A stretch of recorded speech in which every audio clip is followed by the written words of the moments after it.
ലോകത്തെ ഏറ്റവും അധികം വിൽക്കപ്പെടുന്ന രണ്ട് മാൻലി പെർഫ്യൂംസ് ബ്ലോഡി ഷനയിലും ഡിയോർ സവാഷും. ഇത് നമ്മൾ ഇ ക്ലാസും പൈ സീരീസ് ഒക്കെ കമ്പയർ ചെയ്യുന്ന പോലെയാണ്. രണ്ടും നെക്ക് ടു നെക്ക് ആണ് നിൽക്കുക. അപ്പോൾ ബ്ലോഡി ഷനയിൽ എന്ന് പറയുമ്പോൾ ഫ്രഷ്നെസ് ഉണ്ട്, സ്പൈസി നോട്ട്സ് ഉണ്ട്, അരോമാറ്റിക് നോട്ട്സും വരുന്ന ഒരു പെർഫ്യൂമാണ്. നല്ല സെഡക്റ്റീവ് ആയിട്ടുള്ള ഒരു ഫ്രാഗ്രൻസ് ആണ്.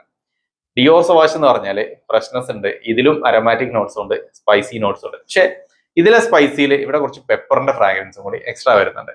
പിന്നെ ഇതിൽ ഒരു ആംബ്രോക്സിന്റെ ഫ്രാഗ്രൻസ് ഉണ്ട്. ഇനി ഇത് രണ്ടും നമ്മൾ കമ്പയർ ചെയ്താൽ ഏതാണ് നമുക്ക് ചൂസ് ചെയ്യാൻ നല്ലതെന്ന് ചോദിച്ചാൽ, നിങ്ങൾ പ്യുവർ എലഗൻസ് ആണ് നോക്കുന്നതെന്നുണ്ടെങ്കിൽ ബ്ലോഡി ഷനേൽ തന്നെയാണ് ബെസ്റ്റ്. നാലാളുകൾ നിങ്ങൾ ശ്രദ്ധിക്കണം, അട്രാക്ട് ചെയ്യുന്ന ഫ്രാഗ്രൻസ് ആണ് വേണ്ടതെന്നുണ്ടെങ്കിലും ബ്ലോഡി ഷനേൽ തന്നെയാണ്. പക്ഷെ നിങ്ങൾക്ക് കൊടുക്കുന്ന ക്യാഷിന് കുറച്ചധികം ലോഞ്ചിവിറ്റി വേണം എന്നുണ്ടെങ്കിൽ ഡിയോർ സവാഷ് ട്രൈ ചെയ്തോളൂ.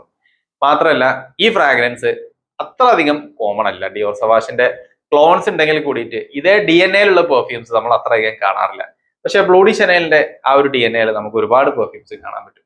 അപ്പോൾ ഏത് വേണം എന്നുള്ളത് നിങ്ങളുടെ ചോയ്സ് ആണ്. ഇനിയിപ്പോ ഇതിൽ രണ്ടിലും ഏതാണ് അടിപൊളി എന്ന് വെച്ചാൽ രണ്ടും അടിപൊളി പെർഫ്യൂംസ് തന്നെയാണ്.